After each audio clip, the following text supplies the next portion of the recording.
So I put this session together last year when I spoke at the SSA conference. It was extremely well received. And when I was asked to put something together for this session, I thought, you know what, let's bring this north of the 49th because it was a really good session. To start with, I'm going to ask you to what's the acronym here? Read the friendly manual. Read the flight manual. That's it, flight manual. So the day was August the 18th, 2013. Very important day in aviation history. I'll go back to that in just a second. No one from Hope is here, are they? Vancouver Soaring?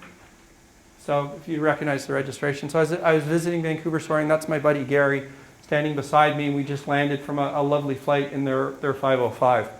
Now, why did I bring up this picture in this discussion? Because I went out to visit my friend Gary on the 30th anniversary of my first flight. By coincidence, by chance, I had flown with him on my 20th anniversary of my first flight. And we thought, hey, this seems like a good tradition. Let's do this every 10 years. So every 10 years now, I go out to Vancouver, I go out to BC, and I take my buddy Gary flying. What does this have to do with safety, Dave? They made me read the manual before they'd let me get in their airplane. In fact, not only did they make me read the manual, they made me pass a written test. If you go visit Vancouver Soaring in Hope, BC, they will make you write a written test before they let you step into their airplane.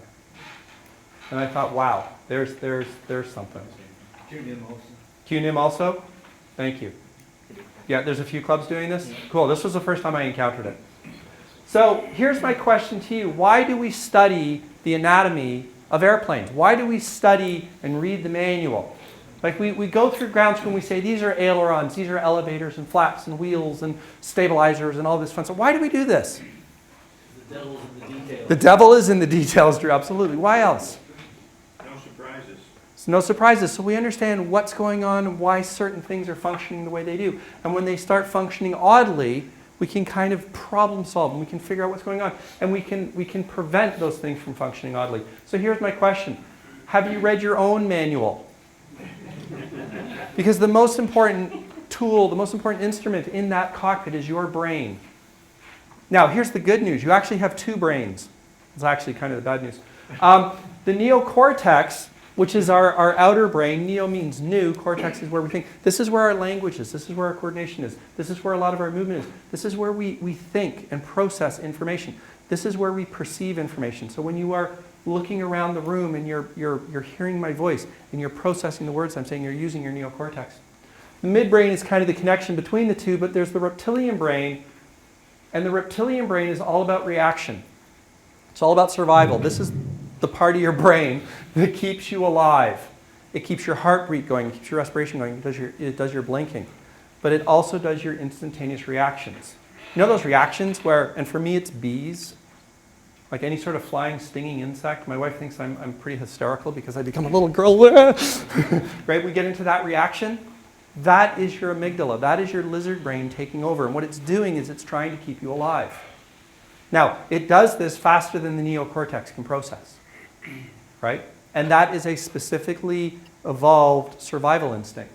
Because those of us who reacted quickly to that stick on the ground that we thought was a snake survived, while those of us who paused to ponder and process and think about it were bitten by that snake. So which is faster, your reaction or your thinking? Reaction. Reaction. And we call this a system 1 versus system 2. Now, if I ask you what is 5 plus 7? 12. That's your system 1. 152 times 73. Yeah. Notice the reaction you had. The first one, you're like, yep, no problem, I got this. The second one was like, yeah, no, sorry, I don't want to do that. Because we have the ability, don't we? If I gave you those two numbers, you could multiply them. Right? But we don't want to. We try to avoid using our system 2. It's not because we're lazy, it's because we're efficient. Because system 2 takes more time, it takes more energy. If I spend too much energy, I cease to exist. Because I gotta bring in more energy than I expend. Now, here's the problem though. Our system 2 is a supercomputer compared to the PC that is our system 1. It's much more robust, it's much more in-depth. That's our amygdala versus our neocortex. So I did this when I did this down in the States. I had like about 4 or 5 people in the audience. Yeah. So what you experience there is an amygdala hijack, right? Where what happens is your immediate quick reaction takes over, right? Now, has anyone read the book Blink by Malcolm Gladwell? I think personally this should be required reading by pilots because it puts this kind of a concept into a really easily digestible form, right? And I know, Dan, you wrote an article on this some time ago. And what happens is when we get into what's known as an amygdala hijack, it's an emergency, life-threatening reaction, or a life-threatening stimuli that we react to, right? And in the book, they describe interviewing, survivors, and what happens is we become hyper-focused on stuff. They will be able to describe in high detail the gun that was pointing at them, but nothing else. The barrel, what type it was, what the little scar on the knuckle, and that's it. Right? Because what happens is they become hyper-focused. Right? The amygdala is taking over, and they're getting into amygdala hijack. Right? And there's some numbers around that, like such as when your heart rate gets to a certain level, we're getting into that zone. Okay. Now our amygdala is designed for 5 F's. When we talk about reaction, there's the flee reaction, get the heck out of here. There's the fight reaction. There's the food, can I eat this? Right, so when we're presented with something, our amygdala immediately evaluates it, right? Do I need to run away? Do I need to fight? Is it food? Is it friend? And I can't remember what the last F was, so I just put procreate. Think of the children. Yeah, it's a family friendly. But that's what our amygdala is designed to do. Now, here's the interesting thing. It does it 5 times a second. 5 times a second, we have an away response or a towards response. We ask ourselves, do I move towards this or do I move away from this? Right? You ever run into someone that's just like abrasive and you just walk up to the person like, oh. But that's that away response. We evaluate like almost instantly. Right? Now, as instructors, we can leverage this to our advantage because we can create or we can do what we can to elicit towards responses from our students so that they come towards us and they're inviting as opposed to the running away and not listening to us. But we also want to think about this from a safety perspective because we want to think about how our brain's going to react. Right? Now, what can we do about this? And I put this into 3 categories. First of all is awareness. If we have some awareness of our own anatomy, of our own way we function, and I didn't spend a lot of time on, what the size of the amygdala is and, this kind of, it's like, we know the basics. There's 2 brains there. One is the one that we use to think and process, the other is the immediate reaction piece. So we have some awareness. We can plan and practice and prepare ourselves and be better. There's some tools around that which we're going to explore, and then there's also health. So we talk about maintaining our gliders in good shape, but are we maintaining ourselves? So we're going to give you a test, because I can't do Transport Canada Approved without a test, right? Okay, so we're going to do a test. Now the test is a video, and I need you to watch very closely because of course if you get it wrong. This is an awareness test. How many passes does the team in white make? Go!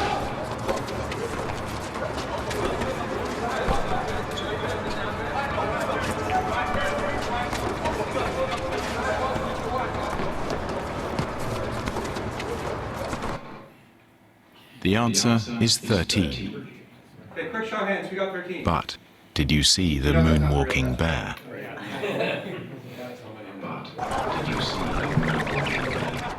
Go!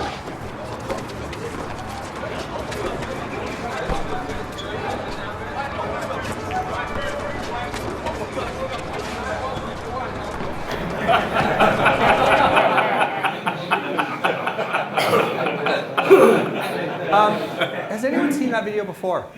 With a gorilla. Yeah, with a gorilla. Now, for those of you who saw it before, did you see the moonwalking bear this time? Yeah. Yeah? Now, Drew, you saw it before, right? Yeah, with the gorilla. Yeah, but you didn't see the bear this time. Yeah. So I had used this years ago at one of our safety seminars, and then I dug it out of the archives a few years later, and I thought, I'm going to watch it again and just see if I can miss the moonwalking bear, even though I knew it was there. And I watched carefully, and I counted, and I was like, oh, crap, I missed it. Like, even though you know it's there. So I've actually had people who've watched this a second time, because I used this in our seminar last year. Now, this was actually done, it was a professor at Stanford, and he was studying the concept of how our brain focuses on a particular task. And there's a myth around multitasking. We cannot multitask, right? And there's a neuroscientist, her name's Dr. Britt, I can never remember her last name, but I love the way she positioned it. She says, I can have a conversation with you while I do the dishes, 2 tasks, but I can't learn from you while I do the dishes. And the question now starts to become, what does true attention or focus look like? And I took this piece out of Dr. Edward de Bono's work, which was, oh my goodness, this is going back into like the 50s and the 60s. And he talked about how the brain is a self-limiting mechanism. And by that, what he means is it can focus. And when I say focus, I mean truly focus on one task at a time. So how is it that we are able to do multiple things like fly an airplane, make a radio call, and remind our students to do the pre-landing checks? How can we do that? Sampling. And what do you mean by sampling? You're going into one thing for an instant. Yep. And then to the next thing. Absolutely. Yes. So for those of you who couldn't hear, it's called sampling. And what we do is we basically go into one for an instant, we go into a second for an instant, and we are effectively, for the computer geeks in the room, we are time slicing. We are doing one thing at a time. We are a single-threaded operating system, which means we can do one thing at a time, one thing at a time, one thing at a time. Now, here's the question. How much time and attention do I need to provide on that thing? And it might be a microsecond, or it might be, if I'm new at this, I need more time, right? So let's think about, for those of you who know how to drive standard, or if you want to think about your pilot training, I want you to think about shifting gears in a standard car. There's a sequence of events, yeah? Right? We push the clutch in coordination with backing off on the gas pedal. We move the lever out of one gear into neutral, into the next gear. We let the clutch out in coordination with the gas pedal. And of course, the first time you attempted to do that, how did it go? Right? Now, you've tried it a couple times. You're starting to get it. Jim, don't talk to me. I'm going for third. Right? Now what happens? Jim and I are having a conversation. I'm changing the radio. We're talking about going flying. We're planning our task. And I'm just going through the gears. You just shifted a gear with a donut in your hand. Yeah, there's that too. So the concept is channelized attention. Goes by a bunch of different names, right? But the concept has remained constant through all the different people who have looked at it and evaluated it and talked about it. Okay? And this is the reason why we, as experienced pilots, can do all of those things seamlessly, easily, while meanwhile a student who's on his 4th or 5th or 6th flight is completely overwhelmed when you add one more little thing there, and their world just goes, right? And they're going checks, right? So we get into the whole scaffolding and layering. Now, this concept is amplified by stress and fatigue. Okay? And here's the thing. We get into muscle memory, right? We get into doing things where we don't think about it. And if you want to experience this, so we got to get uncomfortable to learn, right? If you want to experience this. You ever notice when you put your coat on? I'm sorry, I just realized when I do that, right? I got a mic on here, so it's... you ever notice when you put your coat on, you always do one arm first? For me, it's right. Most people right-handed, right? Try doing it the other way. Right, super uncomfortable. And you've all experienced this when you've injured a limb, right? Whether that's you broke an arm or you just cut your hand, or I know you had a tensor on this morning, right? So now all of a sudden it's like, oh, I can't use this arm to do whatever. I now gotta use my other arm to, oh gee, that's uncomfortable, right? So our brain makes these neural pathways, and the more we repeat things, the more neural pathways are created and the thicker they become. So what happens is it becomes easier. It's less energy for our brain to do it. That's what a habit is. It's neural pathways, right? And what we like to say is neurons that fire together, wire together. So as you practice something, the reason it becomes easier is because your brain rewires itself to say, I'm going to help you with that task. If you look at the brains of violinists, they have an extra ridge on their brain, and it's because of the dexterity needed to play the violin with your left hand. Einstein had it. When we looked at Einstein's brain, right? So it's amplified by fatigue and stress, but it's reduced by practical skill development. Now, keyword here is practiced skill development. We need to practice this. We need to do this over and over and over again, right? So back to my theme from the first half of our session.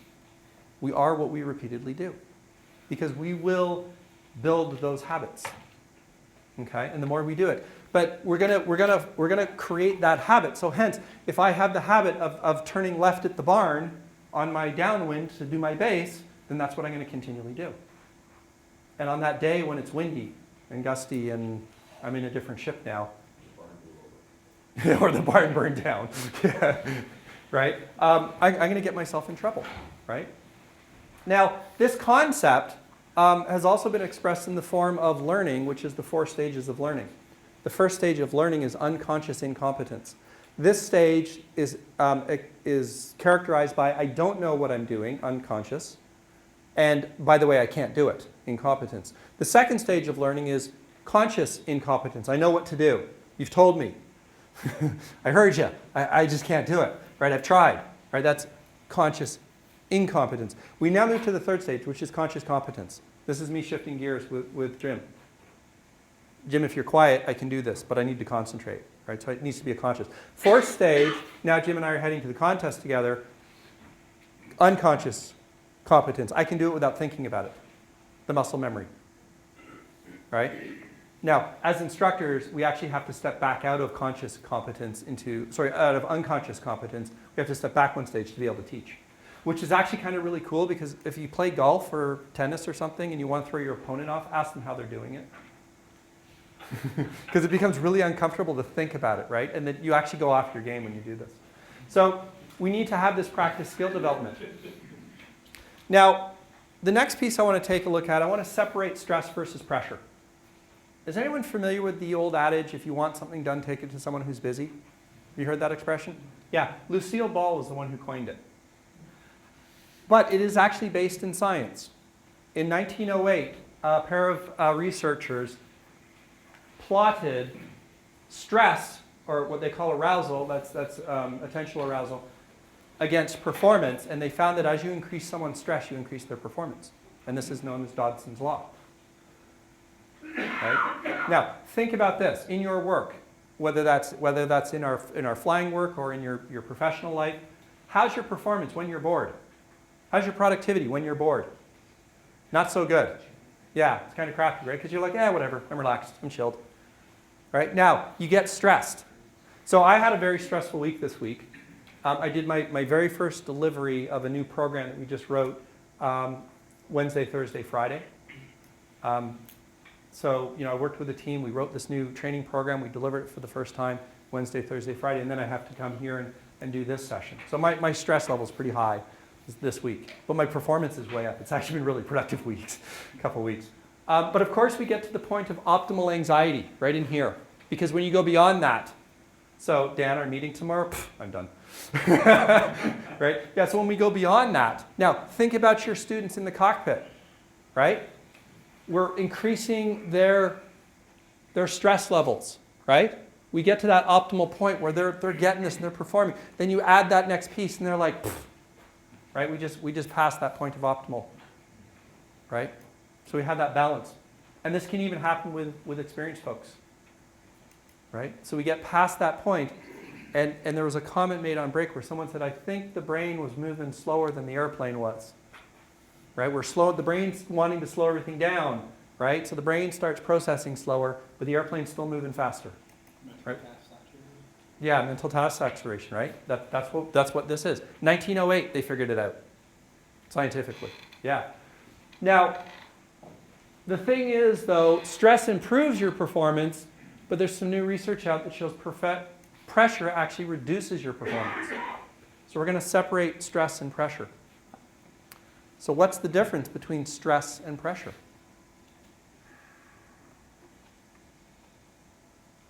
Stress is awareness. Stress is awareness, Yeah. and pressure is not awareness?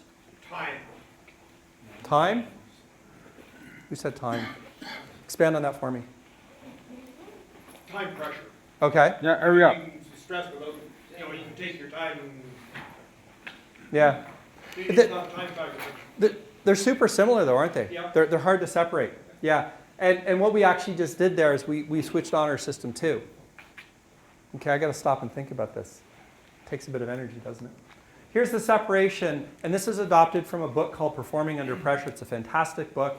It's actually written by some local Canadian guys here in Toronto, and I've already talked to JP, who's the author, about partnering with him on doing some aviation safety stuff, and he's totally in, but our schedules haven't aligned yet. Pressure, 3 factors from his study. Number 1, the outcome is important. Landing, outcome's kind of important, yeah.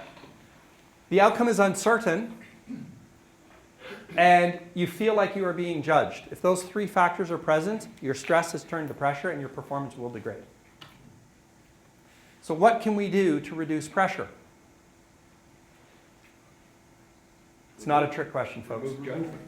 Remove one or more of these factors. Okay, so let's talk about this. We're going to put this into the context of a cockpit. Outcome is important. And we're going to put this in the context of a cockpit coming into land. Outcome is important. How can we reduce that? You don't have to land on the numbers. You don't have to land on the numbers, right? Giving yourself some options. You do not have to land on the runway. You can land beside the runway. So I want to share with you a story from a young 126 pilot. Actually, it was at York, way back in '84, I think it was. He was returning from his first ever soaring flight. He was a cadet graduate. Hi. 4,000 feet, first time he got above, like really kind of any altitude, was told never to go downwind. There he is, right over top of the field, circling 4,000 feet, downwind. But I'm really high. I'm right here. Lost the thermal. I'm heading back. Hit sink. Oh, God. Didn't know about that whole speed up and sink thing yet. Yeah. So, but here's the thing: is the runway was here.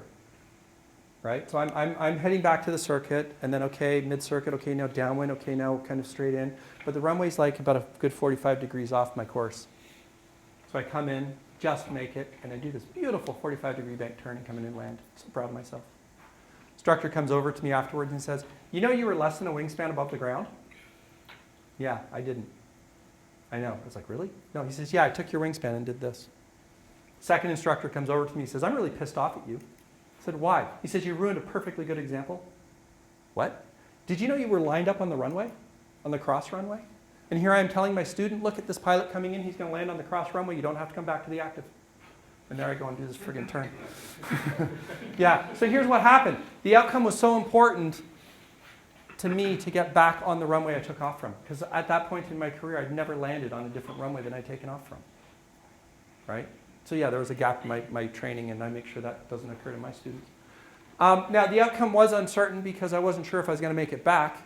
The further I got, the less certain it looked like I was going to get there. And yes, I did feel like I was being judged. Because what's on an airfield, especially a glider field? A bunch of pilots. And we're a bunch of judgy bastards, aren't we? Yeah. I used to be with the Great War Flying Museum out of Brampton.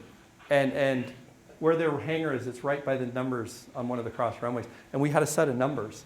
You know those big ones? And when someone would come and land, we'd hold them up. and the Russian judge gives them an 8.3. Yeah, so you feel like you're being judged. So we've got to help our students get past some of these, right? Because, yeah, I did need to get back down on the ground safely. I did need to get onto the numbers of the runway that I took off from, right? And you know what? If I land a little bit further down the runway, but I get down safely, that's okay. Heck, if I land in the beam field beside the runway safely, that's okay. Right? So we want to take down some of that importance. How can we reduce the uncertainty? How can we reduce the uncertainty? No, there's an instructor there too. Say again? No, there's an instructor there as well. I still didn't hear what you said. The instructor's there to take over from the Yes, so assuming that I have an instructor with me, right? Now keep in mind my 126 scenario I was by myself, right? Yeah, so if I have an instructor with me, right, I've got that safety net. Yeah, what else can I do to reduce uncertainty? Get the free options. Have options, absolutely. Explore those options. Actively ask myself, what are my options? Because if I haven't done that, I don't have any, do I? Right? What else can I do to reduce uncertainty? I heard something over here. Sean? What about the flexibility of the certainty? What is it that you are trying to be certain about? Absolutely. So now let's focus on what the heck our destination is. And as we all like to say, the destination is get the airplane safely on the ground. Where on the ground, I'm actually not that concerned. I'm more concerned that it's safely on the ground. Yeah. Right? And this actually saved one of our students a couple of years ago through dehydration. He got very confused. He was into the circuit in a K6. He was way low. He wasn't making it to the runway. He was trying to fly a normal circuit. And then his brain did a little bit of this isn't right, came to his senses and said, okay. And he picked the bean field in front of him and landed safely. And then the RCMP showed up. But the thing is, though, he got down in one piece, because if he had tried to continue to the runway, we probably wouldn't have a K6 today, right? So yeah, we need to think about that. What about the feel like you're being judged? Peace. What can we do about that? Say again? Get off their case. Get off their case. A lot of instructors will nitpick. It's sort of like raising kids, right? Your battles. Yeah, absolutely. Unless it's an impending safety issue. Absolutely. And criticism needs to be constructive. Criticism needs to be constructive. And we've also got to build a culture that's accepting of that criticism, yeah? My number one rule of giving feedback is first ask if I'm allowed to. Do I have permission to give you some feedback, right? Now, in the environment of you're my student, today I'm an instructor, that has already been established, yeah? There was someone over here. Yeah, Yeah, there you are, sorry. I noticed at SOSA at least a few years back, it used to be like public berating. Yes, You know, I think it should, if you have something to say to somebody, it should be one-on-one. yeah. So we can have the quiet conversation so that it's not a public display. I'm a big fan of breaking the culture down that it's okay to say, you know what, I screwed up, right? In my Chris Hadfield article, one of the things that I absolutely loved the best out of that was they had their Monday morning meetings when he was an F-18 pilot. They had their Monday morning meetings and they basically said what stupid thing they did that week, right? So they took away the stigma of saying, you know what, I made a mistake, I screwed up. We've all made mistakes. I would say rewarding culturally or Yes. in terms of the feedback, rewarding Absolutely. Decisions that make safety first. Yes. So when the student lands in the bean field, don't say, you screwed up, you shouldn't have had Yes. the circuit so late. And- Say, fantastic, you got yourself on the and ground. in fact, you focused on what was really number one. Yes. And he did win the award that year. We have a toilet seat. We have a toilet seat hanging in our clubhouse, and it's got the nice little gold plaques working its way around the seat, and he won the award that year. Yeah. The timing is also very important. If Yes. somebody has a hairy approach and hairy landing and just comes to a halt, it's the wrong time to approach it because it's full of adrenaline. You gotta let at least 15 minutes go by. Absolutely, yeah. Let's make sure that the person that you're giving that feedback to is ready to receive it, both emotionally, both physically, right? Let's take care of the immediate, and then we'll deal with that. Yeah? The other dimension too, and I've used this very effectively, and I've seen other instructors, is when the time is right, to York's point, is saying, how do you think that went? Yeah, I always start it with asking them because you know what? I was not in the cockpit. I didn't see the whole thing going through. And I give credit to that instructor that day with that young 126 pilot who said to that young 126 pilot, we don't know who the pilot was yet. No, of course not. But he actually said to him, he says, what happened? And I walked him through my decision making through the whole thing, and he went, yeah, okay. I saw your decision making. I see where you're going. Don't do it again. Right? So at least he was recognized. We had a bit of self-worth. As much as what we do is a sport, Yeah. it's competitive. Yes. We also have to understand that you're the pilot in command. Yes. So you're your own judge. Yes, absolutely. So, and just to kind of build on that, JP's work in this whole performing under pressure, he works with Olympic athletes and CEOs. That's his area of business. And he's a huge performance coach for multiple Canadian Olympic teams. So, and you'll notice that especially a lot of the Olympic athletes, they've moved away from the getting first to I did better or I did a good performance, that kind of thing. I actually want to dwell on this because of the whole day. I think that Yeah. third line down there could be the most important point of the day. I've been on at least 3 different gliding fields Yes. where I have experienced over time the judgments, not just me, I'm talking about being a spectator Yes. as well. Criticisms, making fun of someone's flying. Yeah. And if you know that culture exists, I think it has actually caused accidents. I've watched accidents that could have caused, I think ultimately as root cause, to use that phrase again, that was the root cause. Yeah. Because you were so afraid. Yes. It's the only thing about, you're saying we're talking to people right now, but, people would rather be shot in the morning than get up and do public speaking. Social pressures, in fact, are Yeah. some of the things we never talk about on a gliding field. Yeah. And I believe they have, I've I- watched accidents. I totally agree, and this is why I brought this into this conversation, because when I saw JP's keynote speech at a conference a couple of years ago, I stood in line to buy the book, I walked up to him afterwards and I said, "You just saved lives today?" And he looked at me and said, "What?" I said, I'm an aviation safety officer. I'm taking your work and applying." He says, "I want to talk to you afterwards," which is exactly the reaction I wanted, by the way. So yeah, this is something we're going to build on. I mean, if we're to make any rules, I think there has to be a rule that nobody ever gets yelled at on flying. So how we implement it is going to be a second question in conversation. Let's get that first part in place, and then let's figure out how we're going to implement that. Okay? So what we're saying then, you're talking about the culture of the club. Yes. That's really what all these things. Yeah. We're social Absolutely. creatures. Yeah. So are we good to move on? There's a bigger, longer conversation happening here, right? And I do want to keep it going, but I'm also cognizant of our time allowed. Stephen? We talked about how do you deal with pressure. Yes. Give yourself options to make the outcome, this particular outcome less important. Yes. Making better decisions to make things less uncertain. Yes. Well, and developing the skills, too, to make things less uncertain, right? But on the third one, we seem to turn it into the way you get yourself less feeling like you're being judged is by not actually being judged by the outsiders. And that's not the answer. It's not internal. It should be internal. Yeah. So you need to feel like you're being judged to feel like you were being helped. Yeah. And maybe you get there by, I'm thinking as a student, I would say, if I know there's some really bad, if I'm aware, if you make me aware of some really bad consequences, then I know when you say, don't turn so flat on the final. Yeah. Don't skid your turn. You're helping me. You're Yeah, not judging me. absolutely. So I think it's turning people from this idea that it's outside imposed judgment Yeah. to I need the help. Absolutely, So yeah. I'm saying the student has to take And- responsibility. And like I say, this. Pilot, not students, anybody. Yeah, every one of us does, absolutely. So when we start removing one or more of these, I honestly think we're going to become better pilots about it. Okay. And you're right, it is a cultural thing that we should be helping build.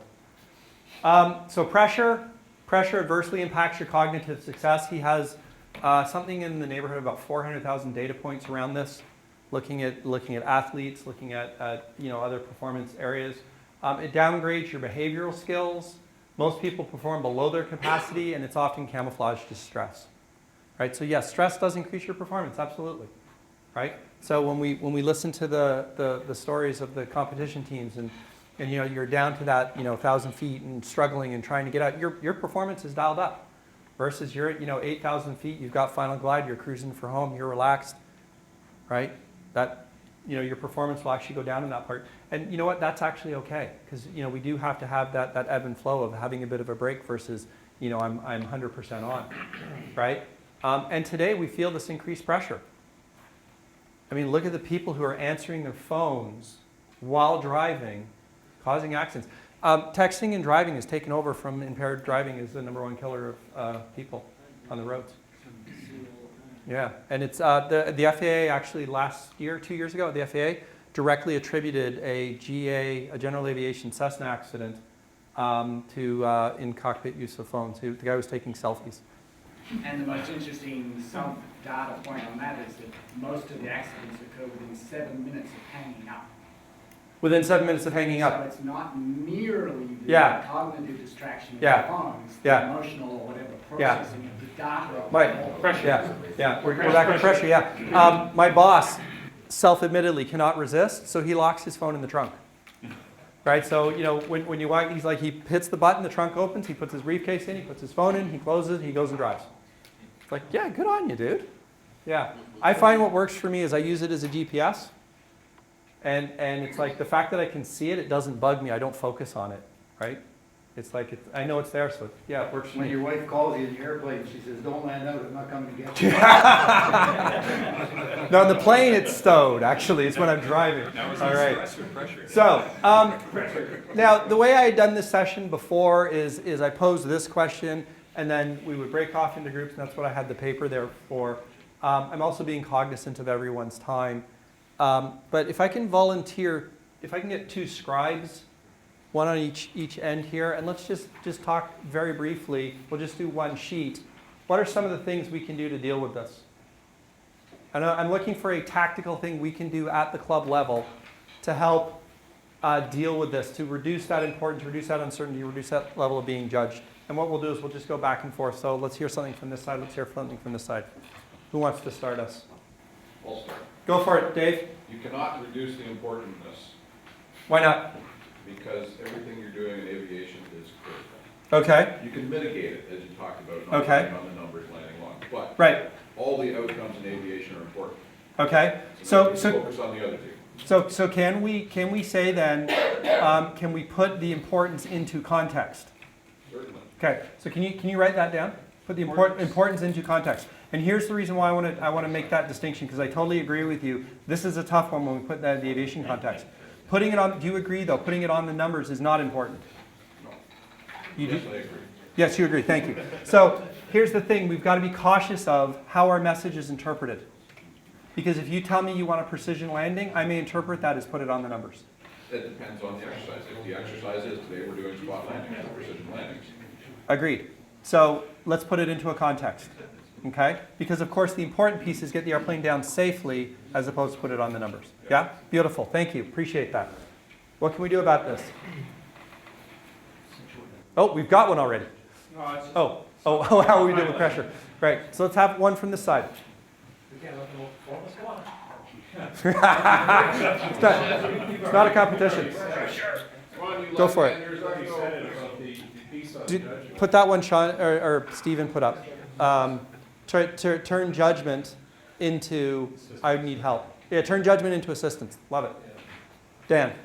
Well, I was pretty close. I was going to say we don't have incidents, we have learning opportunities. Beautiful. Write it down. Last year in my thing, when I was taking a look at last year's one, I had a quote up there around an incident for one pilot is a learning opportunity for all pilots. Okay. Let's do two more, one from each side.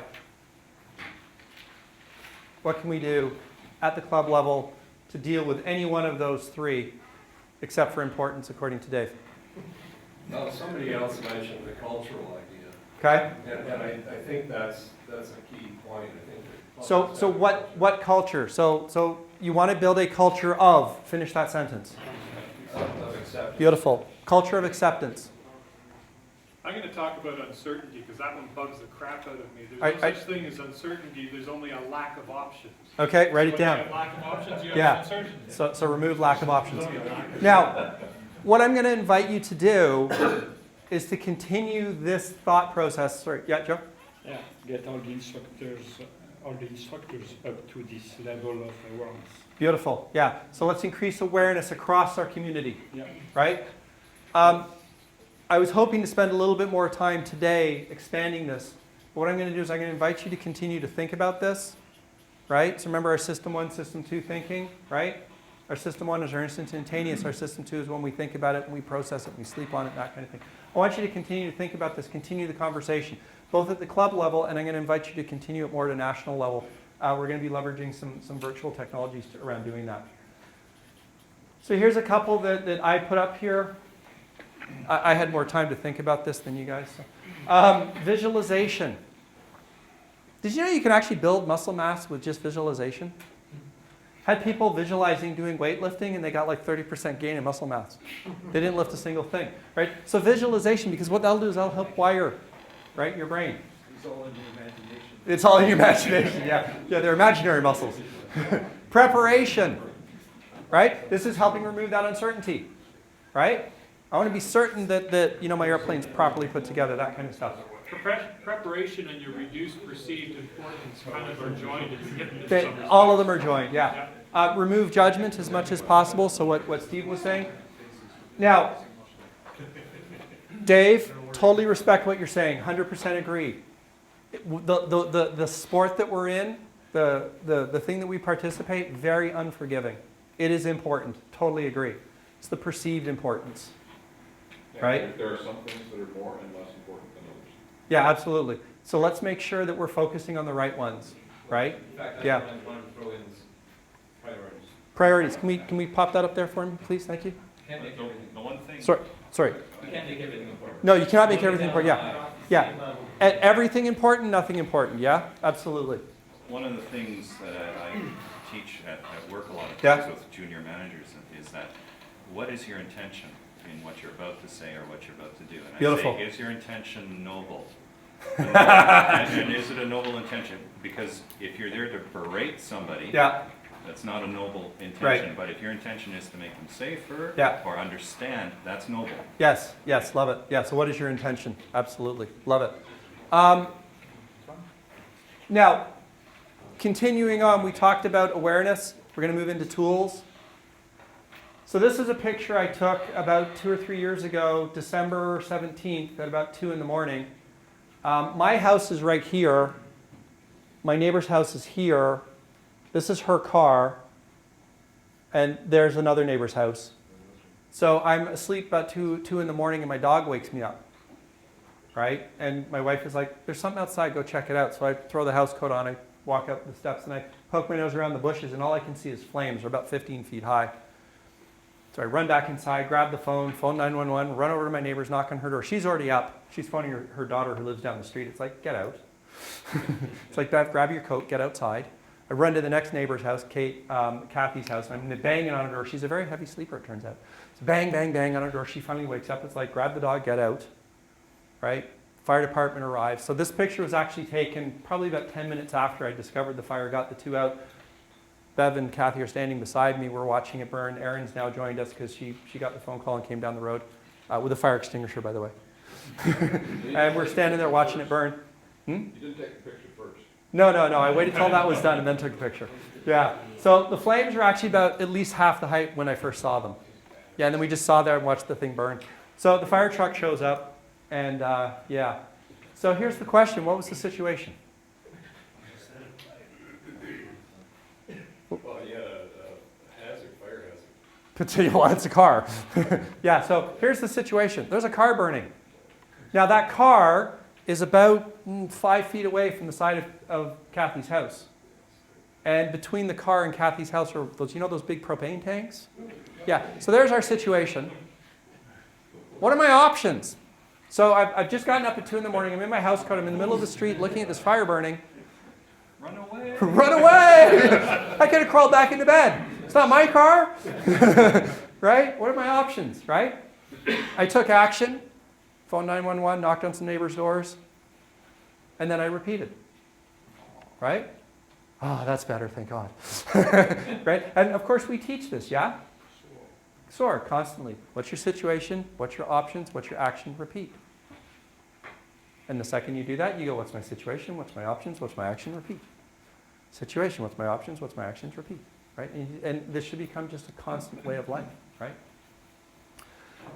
The concept of the multiple barriers, right? So we have an accident here. We started here in the morning. We arrived at the glider field. What's the first thing we do when we get to the glider field? It's a nice booming day. Forecast looks good. We want to go cross country. What do?